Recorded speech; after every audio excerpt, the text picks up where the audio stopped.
friend, I'm Angie. I'm a little bit of a celebrity. Some of you guys might recognize me from the Netflix baking competition, Nailed It Holiday. Cosmopolitan magazine named my cake one of the top 6 worst cakes ever made on the show.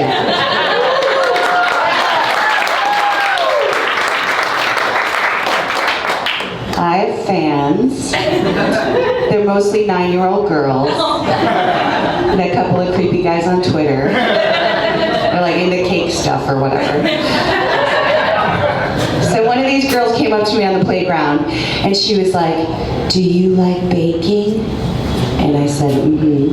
Did you see Nailed It?" And she said, "Mm-hmm." And I said, "How did I do?" And she went,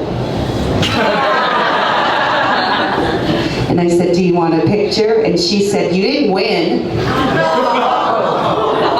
I was like, "You came up to me, little girl, where's your mother?" And then I tattled on that bitch.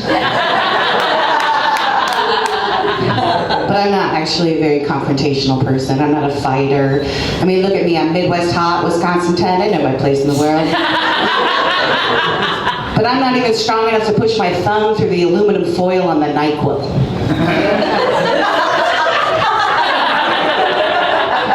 So I gotta be a tough talker, right? And I need a good hype man in my corner. I need someone to just be like, "Oh, that's bullshit." So I was on the phone with this insurance woman and she was just boiling my blood. So I called my husband and I said, "This woman said she felt like I was attacking her." And he said, "Were you using a tone?" Why are we asking questions we know the answers to?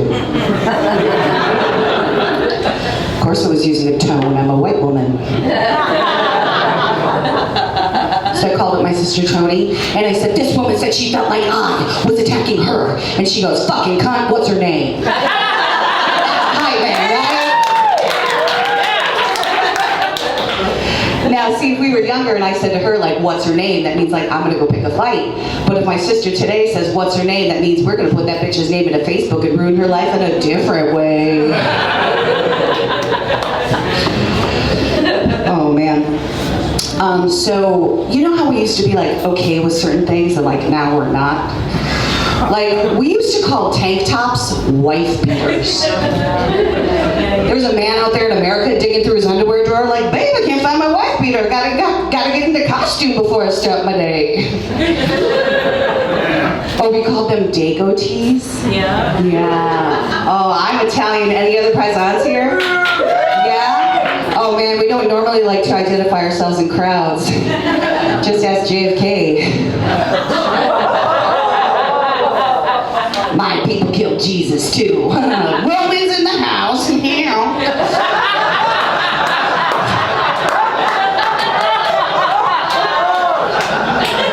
You said you're Italian? So, did you ever hear called a Dago tea? Oh, yeah. Yeah. Did it bother you? No, I mean, no. No. Would it bother you if it was called like a guinea gator? Well, maybe yes. Maybe yes. That's the line. We found the line. Oh, like I said, I'm Italian, and my baby sister Tony and I are light skin and light hair like my mother, and my sister Nicole is very jet black hair, very caramel skin like my father.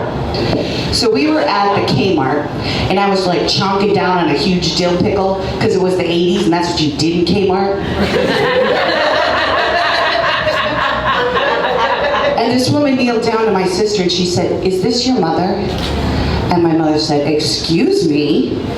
And the woman said, "I'm sorry, ma'am, you don't look Mexican." This is the moment the light bulb went off. I'm gonna convince my sister that she was adopted.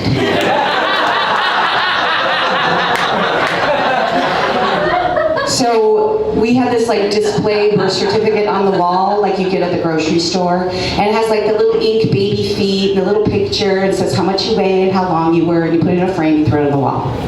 So I said, "Nikki, I'm gonna prove that you're not Mexican." And so I brought her to the picture and I ran my finger across a tiny sentence at the bottom of the frame, and it said, "Made in Taiwan."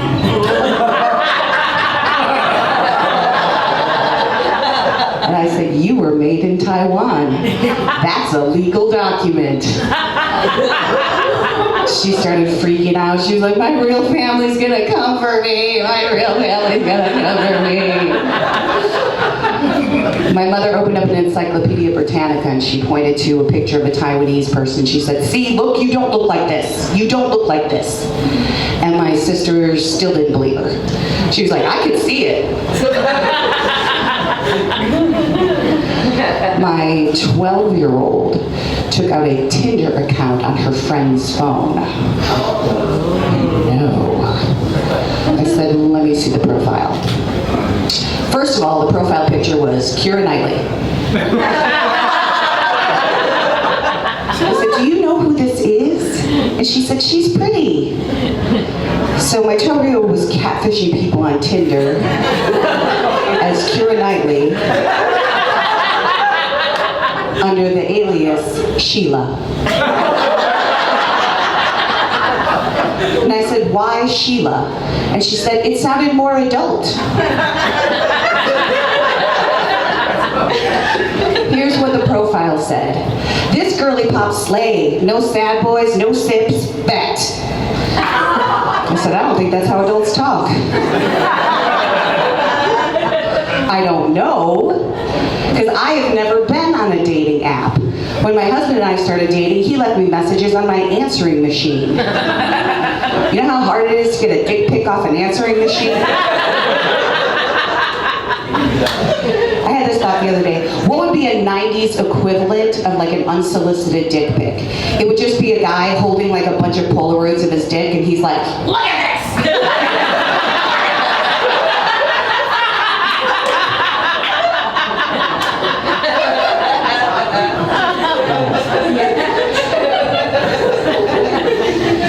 So, but my girls are very close, much closer than I was with my sisters. When my oldest daughter was 13, she asked if she could babysit for the first time. And I said, okay, we're gone for 2 hours, no cooking while we're gone, and do not answer the door. And so the Amazon guy came and he buzzed the door, and she went, no thank you, instead of just ignoring it. And the Amazon guy goes, bitch, buzz the door. She freaked the fuck out. She grabbed the butcher block of knives from the kitchen and she ran upstairs with her sister and stood at the top of the stairs looming over it with the knives for an hour. And I said, what were you gonna do with the knives? She said, I was gonna throw them at him. And I was like, you mean you were gonna drop them in his general direction? She was like the Wish.com version of Home Alone. I said, why didn't you call me? And she said, oh, I got this. All the overconfidence of an overconfident white woman. Let's see where we're at. Yeah, oh, I'm a freelance writer during the day. So I got this job recently to write like funny descriptions for a dick joke themed novelty t-shirt company. Yeah. These shirts were terrible. Like who here by a show of hands would wear a shirt that says big clit energy? Yeah. You're their demographic. This one shirt got me, it just fucking got me. It said, my dick'll put your ass to sleep. And I have questions. Like, what girl or guy is just getting fucked in the ass in the middle just takes a nap, you know? Because if so, I think my husband and I are doing it wrong. Could you imagine? Babe, I can't sleep. You can fuck my ass a little bit. Not the aggressive way, in that nice rockabye baby way that I like. You ever take a shit so big your next thought is, I should weigh myself. Alright, I'm gonna get out on this one. My baby sister Tony was born 4 months premature. And she was born with half a heart and 1 lung. And she had to live in an incubator for the first year of her life. And they said she wouldn't live past the age of 5. But she's 37 now, and she's a mom, yeah, and a lawyer. So every year on her birthday, I call her up and I say, "You're supposed to be dead."